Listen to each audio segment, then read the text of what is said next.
سلام كميتخونو كبراتنا كبرانا تخاتلتي تقراي برودكاست سيرفيس نعلة سوني شدشت ميازيا خلتشن عسر جوعتنا متمرت استدالو حدشتن أقدسن حبريتاتاتنهم لايك شير سبسكرايب مقوارك تكاتولنا بخبرب معدام ناب زرزراتهم كنسقاقركم سلطان زماخلو بوليتكاوي قلولاو تقراي عبا توريزم تقراي سنبراتي يعرف كم زلو تحبيروم بخالي حبريتا لو خبلتقنا ناب تقراي كم رح كم زتبقسة أفليتو لهم እዚ ከምዚሉ እንከሎ አብይ አሕመድ ንሓደ ማእኸላይ ኮሚቴ ሕወሓት ዝነበረ ተወሳኺ ሽመት ሂቡሎም መንግስቲ ብልጽግና ንዳዲ ኣይሃብን ብምባል ዲዲአር ዕንቅፋት ይገጥሞ ከም ዘሎ ዝገልጽ ዘሎ ኤጀንሲ ንግድን ሰደድን ትግራይ ንሱ በጊድኡ ንዳዲ ይኽልክል ኣሎ ተባሂሎም ብኻሊእ ሓበሬታ ደገፍቲ ጉጅለ ፈትለወርቅ ገብረዝጋብሔር ብልጽግና ካብ ትግራይ ንዝወፁ ሰራዊት ባጀት ሰሊዑ ክብሉ ከሲሶም ፕሬዚደንት ታደሰ ወረደ ዝቀርበሉ 18 ዓበይቲ ሕቶታት ማሕበረሰብ ክምልስ ትጽቢት ይግበር ከም ዘሎ ተገሊጹሎ ሰራዊት ትግራይ TDF ምጽላም ኣብ ረብሓ ህዝቢ ትግራይ ቀጥታ ተቃውሞ መቅራብ ማለት እዩ አርካምኮም ሕማይ አብይ አሕመድ ሕማይ ዲዩ ሕማይ ተሻን ሰነሰኒ ሲያዩ سبيله فتف كلاتنا نأمن له دما كم امنتون حوحات حدا إلنا نأمن بر تفلالي حوحات يلن إلا أنا نأمن افتاء خيراتنا كلون حوحات حدا إلنا حتى مكو إذا من تلزم الله حرصتا كو إذا قتل زلمه دوب زحلو الذي معراب تقراي كملس تكذا سجيرو زخدل النادي أي قبرن ديزي بمونوبولي تقارو كي يقاوموا بسرون نناطنتهم ويدما نمننتهم نجزعتهم كي يقالسوا كل حاجة عصيو ويدما عصير حزل السراوت سراوت كلك TDF يكون كنزل زلا يلا نسو اوريدي قوي ولا واحد اتي لعلو كورز قطاصرو زلا حيلي زلا كازلو ز حيلي حلمو سلطانن طرحي TDF تقويو كم سراوت دليت كله يخل قنت سراوت عقم الله ودنو ايرترا سراوت ايرترا تغير دليت يولد قنت سلز دلي يخون لا يخون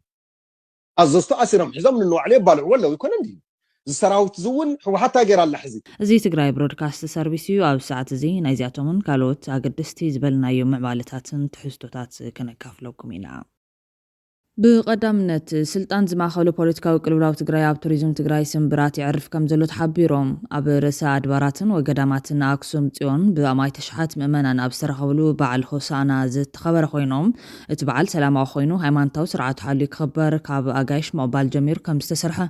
ዝገለጹ ነበርትን መተሓበርትን እቲ በዓል ድሞ ስነ ስርዓት ቄሮስ ሚሮስ በቀልትን ተጽዕኖን ከም ዝተኻየደ እውን ገሊጾም ኣለዎም ብኣማይ ተሽሓት ምእመናን ኣብ ዝተረኸብሉ በዓል ሆሳና ኣብ ርእሰ ኣድባራትን ወገዳማትን ኣክሱም ጽዮን ተኸቢሩ ዝበሉ ሓላፊ ቤት ጽሕፈት ቱሪዝም ከተማ ኣክሱም ኣይተገብረ መድህን ፍጹም ብርሃን ፖለቲካዊ ዘይምርግጋዕ ትግራይ ንቱሪዝም ኣክሱም ይጎድኦ ከም ዘሎ ገሊጾም ድሕሪ ውዕሊ ሰላም ፕሪቶሪያ ምንቅስቓስ ቱሪዝም ከተማ ኣክሱም ከንሰዕረር ጀሚሩ ከም ዝነበረ ዝገለጹ ኣይተገብረ መድህን ኣብ ወርሒ ታሕሳስን ጥርን ወርሓዊ ልዕሊ 300 በጻሕቲ ዓዲ ወጻእ ክመጹ ጀሚሮም ከም ዝነበሩ ኣብርሆም ሓድግታት ኣብ መንከባኸቢ ይስራሓሉ ዝበሉ ኣይተገብረ መድህን ፍጹም ብርሃን ንፖለቲካዊ ዘይምርግጋዕ ትግራይ ሲዒቡ ሃገራት ዜጋታት ናብ ትግራይ ከይጓዓዙ ብምጥንቃቕን በዓል ሆሳና 2017 ዓ.ም ብዙሓት በጻሕቲ ዓዲ ወጻኢ ዘይተረኸብሉ ኮይኑ ከም ዝተኸበረ ተዛሪቦም ዋላ እውን ስልጣን ማእኸል ዝገበረ ቅልውላው ትግራይ ይሃሉ እምበር ኣብቲ በዓል ዝተረኸቡ በጻሕቲ ዓዲ ግን ተኻፈልቲ ናይቲ ጽምብል ብምዃኖም ሓጎስ ከም ዝተሰምዖም እዮም ገሊጾም ዘለዉ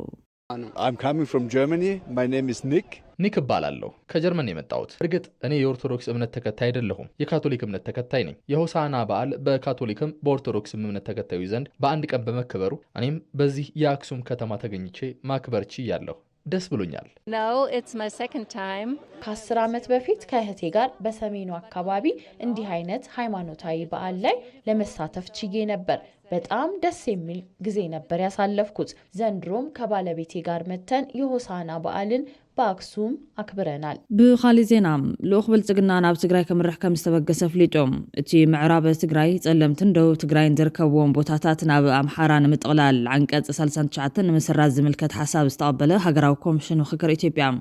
ናብ ትግራይ የምርሕ ከም ዘሎ ብምግላጽ ኣብ ትግራይ ዝካየድ ሃገራዊ ምክክር ደገፍ ኩሎም መዳርግቲ የድልየን ክብል ገሊጹ ኣሎ እቲ ኮሚሽን ኣብ ዝሃቦ መግለጺ ኣብ ትግራይን ዘጋጠመ ኩናት ስዒቡ ንዝተፈጠረ ማሕበራዊ ቅልውላውን ጸገምን ዝፈትሕ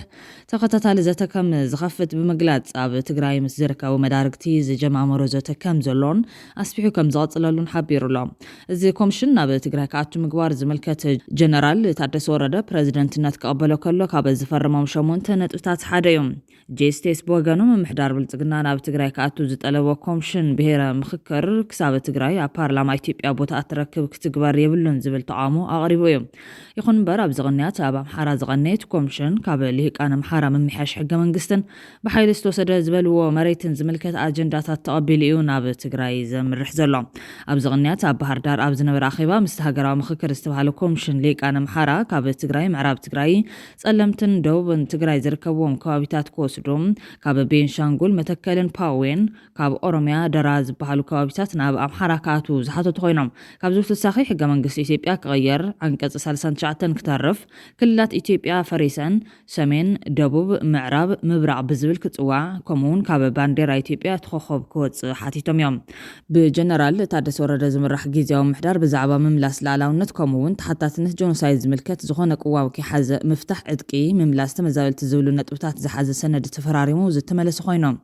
ኣብ ኣኼባ ዝቐነየ ሕወሓት እውን ምምላስ ላዕላውነት ትግራይ ቅድሚ ተመዛበልቲ ከምኡውን ጉዳይ ጆኖሳይድ ትግራይ ካብ ኣጀንድኡ ዘውፅአ መግለጺ ከም ዘርግሐ ዝዝከር እዩ። ብወገን ትግራይ ከምዚ ዓይነት መርገጺ ኣብ ዝተተሓዘሉ ወቕቲ ብወገን ብልጽግና ትካል ፕረስ ኢትዮጵያን ማሕበር ቀይሕ መስቀል ኢትዮጵያን ብዘርግሕዎም ላዕላዊ መሬት ትግራይ ናይ ኣምሓራ ብዝገበሩ ናይ ሓሶት ሓበሬታታት ክዝርግሑ ከም ዝተገበረ ዝፍለጥ እዩ። ጉዳይ ላዕላውነትን ተሓታትነትን ጆኖሳይድን ዓንድታት ገይሩ ከም ዝቃለስ ክገልጽ ዝጸንሐ መሪሕነት ነቶም ጉዳያት ዕሽሽ ምባል ምጅማሩ ዘቐጥዖም ወገናት ድማ ወረርቲ ሓይልታት ተዋዲዶም ምስራሕ ካብ ዝጅምሩ ነዊሕ ገይሮም እዮም። ወረርቲ ሓይልታት ኣምሓራ ለምኾነ ጽባሕ ጸለምቲ ራያን ወልቃይትን ምግባት ብዝተፈላለየ መልክዓት ተዋዲዶም ይሰርሑ ከም ዘለውን ከም ዝዋግኡናን ፍሉጥ ኮይኖም ንሕና ከም ተጋሩ ነዚ እንምክተሉን ረብሓ ህዝብና እነረጋግጸሉን መንገድታት ቀሪጽና ብሕብረት ክንሰርሕ ተዘኪልና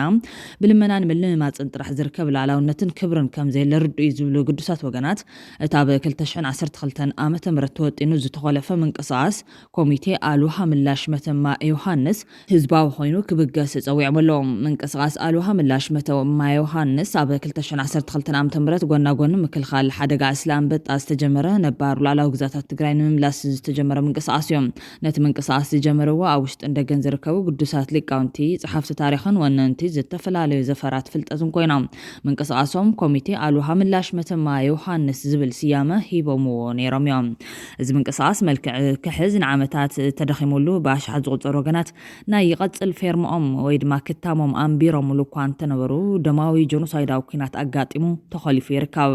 ኣብቲ እዋን እዞም ዝስዕቡ ቦታታት መሬት ትግራይ ስለ ዝኾኑ ናብ ዋንኦም ክምለሱ ኣለዎም ዝብል ተበግሶ ዝነበረ እንትኸውን እቶም ቦታታት ድማ ላስታ፣ ወገራ፣ ኣልውሃ ምላሽ፣ ሓርማዝ ጭኸ ወይ ድማ ኣርማጭሆም፣ ዓደርቃይ፣ ትኹል እምኒ ወይ ድማ ትኹል ድንጋይ፣ መተማ ዮሃንስ፣ ለማልሞ፣ ኣብርሃ ጅራ፣ ጸገዴ ቀራቕር፣ እምባ ጀወርግስ፣ እንዳባት፣ ራስ ደጌና፣ ኣምባ ጊዮርጊስ፣ ኣገው ሰቆጣ፣ በራሕለ ሸኸት ዳሉል፣ እምኒ ሓጀር፣ መረብ ለኸ እዞም ኣብ ላዕሊ ዝተዘርዘሩ ቦታታት ናብ ዋናኦም ይመለሱ ዝብል ምንቅስቓስ ተጀሚሩ ነይሮም። ሕዚ ግን እቲ ጉዳይ ዘልዕሎ ብምስኣኑ ወረርቲ ተወሳኺ ግዝኣት ናብ ምስሕፋሕ ይሰርሑ ዘለዉ ኮይኖም በዚ ዝተቐጥዑ ተጋሩ ድማ ንሶም ኣላማጣ እንትብህጉ ንሕና እቲ ትኽክለኛ ታሪኻዊ ግዝኣት ኣያታትና ኣልውሃ ምላሽ ዘይንብለሎም ንሶም ኣኽሱም እንትብሉ ራስ ደጌናን ኣብርሃ ጅራን ከምኡውን ሸኸትን ዳሉልን ዘይንብለሉ ምኽንያት እንታይ እዩ? ብምብራቕ ደቡብን ደቡብ ምዕራብን ሰፋሕቲ ግዝኣታት ኣያታትና ምሕታት ንምንታይ ውግዝ ኮይኑ ጸኒሖም? ንምንታይ ብሕልፊ ኣብቶም ዝሓለፉ 13 ዓመታት ኣፍ ልጓም ኮይኑ ዘሊቑ ዝብል ሕቶ እናቕረቡ እዮም። ተመራማሪ ታሪኽ ቆራጽ ብሄራዊ ሓርበኛ መምህር ገብረ ኪዳን ደስታ እውን ወረርቲ ግዛታት ትግራይ ንምግባት ክኸድዎ ዝጸንሑ ርሕቐት ብምድናቕ ንውድቀት ተጋሩ ዝምልከት መጠንቀቕታ ቅድሚቲ ጆኖሳይድ ምፍጻም ከቕርቡ ጸኒሖም እዮም። ቀዳማይ ነገር 25 ዓመት ሙሉእ መብርባር ገይሮም እዮም። ወልቃይት ጸገደ እናበሉ እናደረፉ ኣብዘይ ይምልከቶም ህዝብ ትግራይ ንኣብነት ኣልውሃ ምላሽ ገለመለን እናበለን ትደርፍ ይሰማዕና ሰቆጣ ቅርዩና ገለመለ ሰቆጣ ገለመለ ኣይደርፍን ካድሬ ይኹን ካልእ እውን ትዛረበ ይትሰምዕ ኣልውሃ ምላሽ ግን ትግራዋይ ኣልውሃ እዩ ዝብል ካልእ እውን ይፈልጣ እዩ ግን ኣይደርፍ ሳቶም ግን 15 ዓመት ደሪፎም ተመለሱ ዝብል ስለዚ ኣባራቢሮም كلاي مزم حواتنا إرتراويان أبائسنا يومنا بدحريهم حاو تولعي بالإمنة اللو كلاي هو حتى داخيمو يو دحر مجلس زبل إمنة اللو عندنا تقراوي حي سراويتو بممتطان بقلمل بإرغان بقلمل وصي يورن سراويت زبل إمنة اللو عندنا ما بت نبر بارم أبدي سبب هذا الهنسات تقرأ مجلس نايز خونه إثيوبياوي نايز خونه بير سب تولاني هنسا أنت قصر سمعي فلت نايز تقرأي هنسا جن أبي كم زلنا تقصره تقروري رو مخالنا تبهله مبر باري قبل نزيو نحنا أنت عايز قبل زلنا وأنت زاربنا يفلت زوم سوات اليوم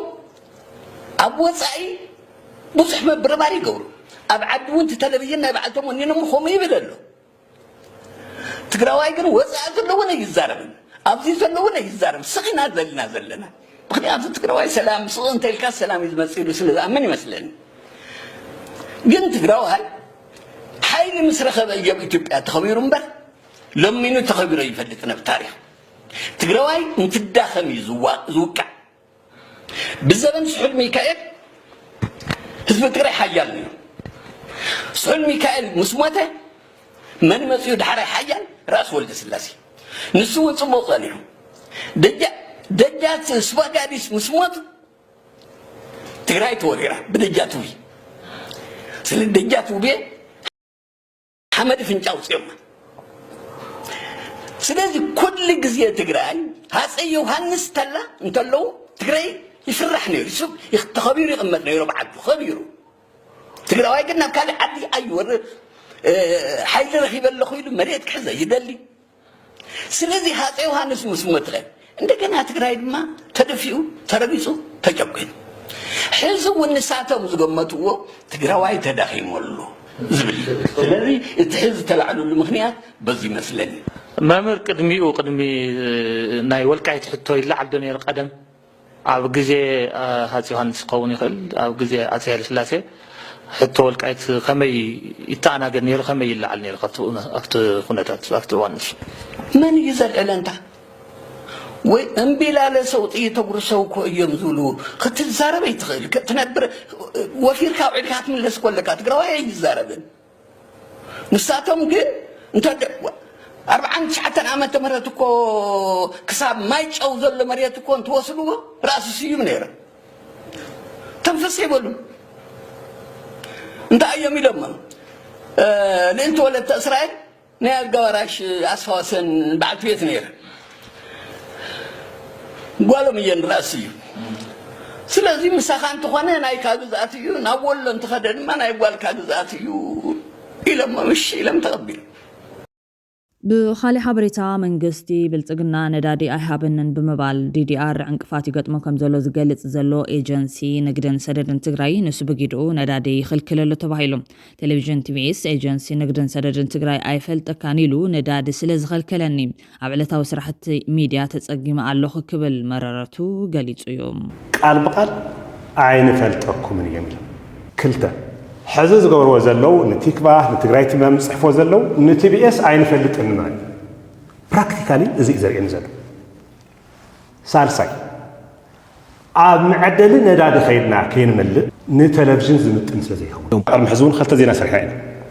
باجاج بزمركة أو زي مسيوم حوس سلف جيرم نداد شيء إننا لما نتهم زخنا خميس الرح حمزة لنا سرحان فلتنا قدمي أو تاكس سرحان لنا تدقاقامي أو أنا بس حتى راح بيكونس أنا قبل نصحون لك زي بخانو سريحين ስለዚህ ብስጠንከረ መንገዲ ኣብዚ ጉዳይ ኢንቨስቲጌቲቭ ጆርናሊዝም ሰሪሕና ንህዝቢ ክነፍልጥ ተዘይኮይና ንድሕረት ንመለስ ነገር የለን بخالي وغان كم تمالي قدم 23 عامت ميازي 5994 عام تمرت وانا ختمة الجيريا زخونت اب كتمة الجيرس وعل الجيرس تفرم لعلتيام محبر ادفوكيسي ايروب دما نبر طقላይ ሚኒስተር መለስ ዜናዊ ህልውናን ቀጻልነትን ህዝቢ ኢሮብ ናብ ሓደ ጋዘቱ ኢሉውን ሙሉ ብሄረሰብ ዘጥፍ ፊርማ ዝፈረሙሉ ጸላም ዕለትያ ክብል ዝኸሰሰላ ኮይኖም ህግደፉውን ነቲ ብተደጋጋም ዘፍርሰው ውዕል አልጀርስ ይዝክረሎም ሕቶ ወደብ ዓሰብ ናብ ዝለዓለ ጠርዝ ምዕራጉ ሲዕቡ ደገፍት ህግደፍ ነዚ ክሳብ ከተማ ጾሮና ዝበጽሕ ኣስታት 13 ጣብያታት ኤርትራ ንኢትዮጵያ ዝፈረደ ውዕል ክትግበር እንሓተት እዮም ህግደፍ ነዚ ውዕል በተደጋጋሚ ክትሕሶ ዝጸንሐ ኮይኑ ሕዚ እውን ልዕሊ 50 ዓድታት ትግራይ ወሪሩ ኣብ ዘለሉ ወቅቲ እዩ ደገፍቱ እቲ ውዕል ክትግበር ዝሓቱ ዘሎ ህግደፍ ንህዝቢ ኤርትራ ረጊጹ ንምግዛእ ክኽእል ምንቲ ቅድሚ 13 ዓመታት አንጻር ኢትዮጵያ ኩናት ወሊዑ ንብዙሓት ኤርትራውያን ብምስምስ ጎንፂ ኣብ ጎዳጉዲ ክበልዩ ወይ ድማ ሃገሮም ራሕሪሖም ክስደዱ ከም ዝገበሮም ዝፍለጥ እዮም ኣብ ማእኸል እዚ ስልጣን ህወደግ ኣብ ኢትዮጵያ ኣብቂዑ ኣብ 2018 ነቋፀራ ፈረንጂ አብይ አሕመድ ናብ ስልጣን ምስ ደየበ ንይምሰል እውን እንተኾነ ውዕል አልጀርስ ብዘይ ቅድመ ኩነት ተቐቢለ የመባሉ ህዝቢ ኤርትራ ብሓጎስ ተቐቢልዎ ከም ዝነበረ ኣይርስዓን ኢሳያስ አፈወርቂ ግን ናብዝን ህዝቢ ኤርትራ ን23 ዓመታት ጅሆ ዝሓዘሉ ጉዳይ ዶብ ንዘይ መቕራብ ዶብ ይጽንሐልና ምርግጋዕ ኢትዮጵያ ንቐድም ብምባል ሕቆ ደለይቲ ሰላም ዝኾኑ ህዝብታት ኤርትራን ትግራይን ሰይሩ ኣብ ትግራይ ጆኖሳይድ ክፍጸም ከም ዝተጓየ ኣይርስዓን ኣብዚ ሕዚ እዋን ድማ ህዝቢ ኤርትራ መንቀራቅሮ እትዩ ኣብ ዘይውዳዕ እንክሊል ኣውዲቕዎ ከም ዘሎ ይፍለጥ እዮም ንትግራይ ንምጥፋእ ምስ አብይ አሕመድ ኣብ ዝኣሰረ ውዕል ምድሓን ኢትዮጵያ ብዙሓት ኤርትራውያን ኣርጊፉ ክሳብ ሎሚ መስዋዕቶም ከይተነገሩ ኣዴታት ደም ይነብዓ ከም ዘለዋ እውን ዝፍለጥ እዮም እዚ ከያክል አብይ አሕመድ ብወግዒ ንላዕላውነት ኤርትራ ኣይፈልጥን ብምባል ካብ ዝደፈረን ወደብ ካብ ዝብልን 2 ዓመት ተቆፂሩ ከም ዘሎ ይዝካር ኣብዚ ኣመልኪቶም ትዕዘብቶም ዘካፍሉ ዘለው ኤርትራውያን ድማ ኣብ ኢትዮጵያ ንኤርትራ ካብ ሕወሓት ዝሐሸ መንግስቲ ክመጽ ማለት ዘበት እዮም ኣይኮነን ንባድመ ንኤርትራ እኳ ሃገር ምዃና ዘቕበል መራሒ ክመጽእ ኣይኽእልን እዮም አልጀርስ ናይ እግዚኣብሔር ፍጹም ፍርዲ ኮናን ንባድመ ኢሉ ዝተባእሰ እውን የለን መንቀለት ኩናት ቁጠባዊ ጉዳያት ነይሩ ስለዚ ጸገም ብምዝረራብን ብቕንዕናን ጥራሕ ዝፍታሕ ህዝቢ ኤርትራ ኮነ ህዝቢ ትግራይ መሬቱ ኮነ ግራቱ ኣጸቢቑ ይፈልጥ እዮም እቲ ዶብ ክጥረር እንከሎ ነቲ ኣብ ዶባት ዘሎ ሕብረተሰብ ኣሳቲፍካን ኣብ ግምት እቲኻን በቀሊሉ ዝፍታሕ እዮም ብወገን ትግራይ ኤርትራ ምስ ባሕራ ኣፍልጦ ዝሃበ ውድብን ህዝብን ንጭራም መሬት ባድመ ኮር ተባይሱ ማለት ዘይመስል እዮም ብሓፈሻውን ትግራይን ኤርትራን ትንጻጽሎም ክነብሩ ዝኽእሉ ይኮናን ምድካምን ትግራይን ኣብ መንጎ ኤርትራ ትግራይን ዝፍጠር ቅርሕንትን ብቐጥታ ንኤርትራ ብሓደጋ ዘእቱ ምዃኑ ክፍለጥ ኣሎ ብወገን ኢትዮጵያ ኦሮሞ ነገሰ ኣምሓራይ ዝተፈለየ ውፅኢት የለን ምክንያቱ ሕቶ ባድመ ዘይኮነስ ሕቶ ባሕርን ንኤርትራ ከም ሃገር ኣፍልጦ ዘይመሃብን እዩ ካብ ስሳዕ ወፂኻ ኤርትራ ምስ ትግራይ ዘለዋ ጸገም ምስተፈትሕ ጉዳይ ኢትዮጵያ ቀሊል ክኸውን እዩ ዝብል መልእኽቲ እናመሓላለፉ እዮም ብመንግስቲ ኤርትራ በተደጋጋሚ ዝተረገጸ ስም አልጀርስ ኣብ 12 ታሕሳስ 2000 ኣቆጻጽራ ፈረንጂ ኣብ አልጀርስ ርእሰ ከተማ አልጀሪያ ዝተበጽሐ ኮይኑ ነቲ ካብ 1998 ጀሚሩ ን3 ዓመታት ኣብ መንጎ ኤርትራን ኢትዮጵያን ዝተኻየደ ደማዊ ኩናት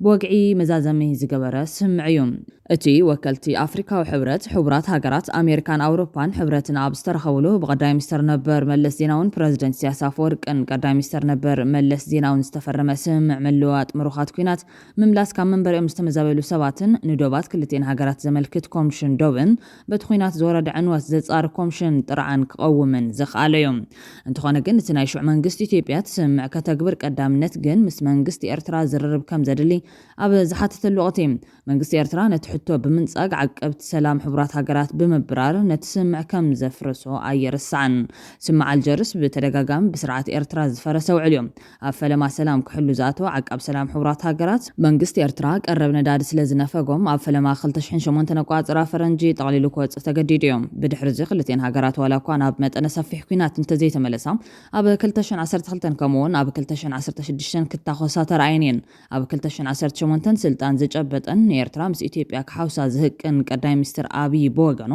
ድሕርቲ ናይ ኣስመራ ስምዕ ምን ህዝብታት ተን ሃገራት ዝመቃቀል መግዛታዊ ዶባት ትርጉም ከም ዘይብሉን ሓደ ሰራዊት ምክልኻል ሓደ ባጤራን ክሉን ዶባትን ማያት ዶባት ቀይሕ ባሕርን ህንዳዊ ውቅያኖስን ክውንን ከም ዝምነ እዩ ክዛረብ ጸኒሖም ድሕሪኡ ግና ኣብቲ ካብ ፈለማ ሓዳር 2020 ጀሚሩ ንኽልተ ዓመታት ዝቐጸለን ኣብ መወዳእታ ብሰላማዊ ዘተ ኣብ ሕዳር 2022 ደው ዝበለን ኩናት ትግራይ ሰራዊት ኤርትራ ኣብ ጎኒ ፌደራላዊ ሰራዊት ኢትዮጵያ ተሰሊፉ ናብ ውሽጢ ትግራይ ብምታው አንጻር ትግራይ ተዋጊኦም እንተኾነ ብሳላ ናይ ትግራይ ዘይኽማህ ጅግነታዊ ቃልሲ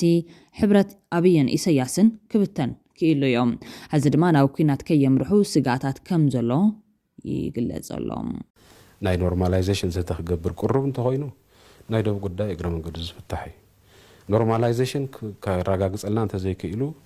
نور زمدنا منغول تغراب تهاجرات كله زيد اللي انت خوين هقدف جن دوب تحنصص سلام زمصلنا سلا زي كوني لعل تحت نقول مخنيات يلنا بس ان كذا مخنيات يا تعدو زي تحنصصت تግራይ ብሮድካስት ሰርቪስ ኣመክትታለ ለኹም ናብ ካሊ ሓበሬታ ተሰጋጊርና ደገፍቲ ጉጅለ ፈትለ ወርቅ ገብረ ዝጋብሔር ብልጽግና ካብ ትግራይ ንዝወፁ ሰራዊት ባጀት ሰሊዑ ክብሉ ከሲሶም ኣዘዝቲ ሰራዊት ትግራይ ብ15 ጥሪ 2017 ዓ.ም ዘመሓላለፈ ውሳነም እታ ውሽጢ ሕወሓት ዝጸንሐ ምክፋል ናብ ኣዘዝቲ ሰራዊት ተሰጋጊሩ ገለ ኣዘዝቲ ከም ዝተኣገዱ እዞም ሕዚ ዝኸሱ ዘለዉ ኣካላት ክገልጹ ጸኒሖም እዮም። 4 ኣዘዝቲ ሰራዊት ትግራይ 4 ኣርሚ ኣዘዝቲ ሰራዊት ትግራይ ንግዲ ኣጊድዎም ኣሎ 4 ሰማዕና ካብ ዝረኸብናዮ ተላዒሎም ኣሎ ኣብዚ ተግባር እዚ ኣብዚ ሕግን ስርዓትን ኣብ ምኽባር ክዋፈር ተሎ ሰራዊት ትግራይ ጌታቸው ዘይፈቀደለይ ጌታቸው ደብዳቤ ዘይፅሓፈለይ ይንቀሳቐስን ዝበሉ 4 ብሙሎም ብምኽትሎም ንኽስራሕ ኣብ ታሕቲ ብዘለዉ ንኽስራሕ ተወሲኑ ኣሎ። ኣብዚ ከበደ ፍቃድ ኣሎ ጀነራል ከበደ ፍቃዱ ጉዕሽ ገብረ ኣሎ ወዳባተ ወደንጥሩ ያቶም ናይ ኣርሚ 22 ኣርሚ 50 ኣርሚ 15 ኣርሚ 44 ኣዘዝቲ ማለት እዮም እዚኣቶም ተላዒሎም ኣሎ። ኣብዚ ተግባር እዚ ኣብዚ ናይ ዝግበር እዚ ኣይሳተፉን ማለት እዩ። ምክንያቱም ኣብ ውሽጢ ዘሎ እንድሕር ሰራዊተይ ኣዘዘንን ትውት ኮንካ ሰራዊት ዘኽብር ቼን ኦፍ ኮማንድ ኣኽቢሩ ሓላፍነት ዝዋፃእ ወሲኖም ኣቢሎም ኣለዉ ኩሎም ብድሕሪ እዚ ነዚ እገዳን ውሳነን ዝተቃወሙ ገለ ኣባላት ሰራዊት ብረታዊ ቃልሲ ከም ዝመረፁ ጀነራል ታደሰ ወረደን ከይተረፈ ክዛረበሉ ዝጸንሐ ኮይኖም ይኹን እምበር እዞም ደገፍቲ ጉጅለ ፈትለ ወርቅ እቶም ከይዶም ዝተባሃሉ ዕጡቃት ይምለሱ ከም ዘለው ክገልጹ ጸኒሖም እዮም። ዕውፅ ሕለፍ ይሓለፍ ኢሎም ንዓፋር ጉድ ገይሮምዎም ፀለሎም ሲሎምዎም ቆልዑ ገለም ይምለሱ ኣለዉ ለባባት ይምለሱ ኣለዉ ተመለሱ በልዎም ተመኡ ዘለው መኪና ኦን ዝገበረ ተጋላይ መኪና ገይር ዝጉር ኮን ተጋልቲ ኢላ ዝብልኩም لمن ذات لا يويم نيرب كل شيء بريفيليج عاوي ايام ذاتهم حزي ድማ ብልጽግና ባጀት ከም ዝሰልዕሎም ከምኡን ላዕሎት ኣዘዝቲ ከም ዘለው እዮም ዝገልጹ ዘለዎም። አፋር ዳሪ በጀቶላቸዋል አብይ አህመድ ያው እና አኩርፈናል እንጀምራለን የጌታቸው አይነት ያው የነበረው እንትን ሲከተሉ የነበሩ ልጆች እና ያኮረፉ ጀነራሎችም አሉ አይደል አዲስ አበባ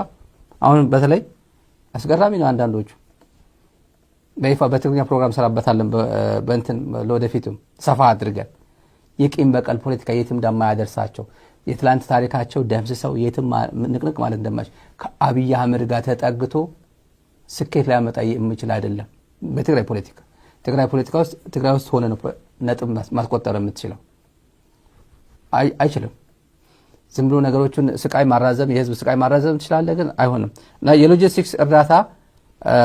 እያደረገ ነው። በጀትም ዛሬ አጽድቋል የአብይ አህመድ ሰዎች። ሁለት የትግራይ ጀነራሎች አሉ። አንደኛው አርሚ አዛዥ የነበረ ነው።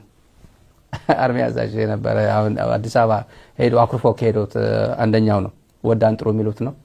አንድም አለ አንድ ጀነራል ማለ አብሮት ያው እዛው አዲስ አበባና እንትን የሚመላለሱ ናቸው። አገነስ የፕሪቶሪያ ሰላም ስምምነት ነው። ይሄ ግልጽ የሆነ ቋንቋ ነው እያወራን ያለ ነው። ግልጽ የሆነ ቋንቋ ነው።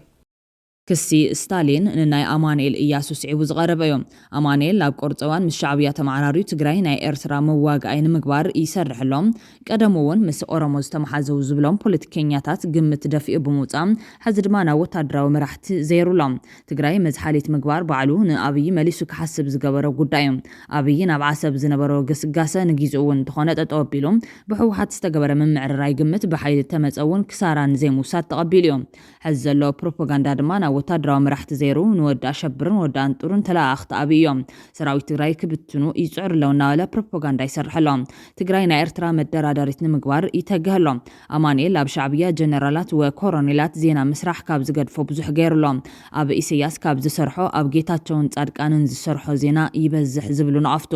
ኣብ ቅርጽዋን ተመዓራርእ ማለት ሉዓላውነትካን ብሄራዊ ህላወኻን ንምውሓስ ምስ ዘለካ ኣፈላላይ ብሓደ ሰሚርካ ምስራሕ ማለት እዩ። አማኑኤል ኣብ ውሽጢ ጉዳይ ትግራይ ኣትየ ኣይፍትፍትን ዝብል ዝነበረ ክሳብ ቁርጽዋን ዝበጽሖም። ሻዕብያ ግን ብመንገዲ አማኑኤል ዲዲአር ምቋም ካብ ዝጅምር ቀኒሎ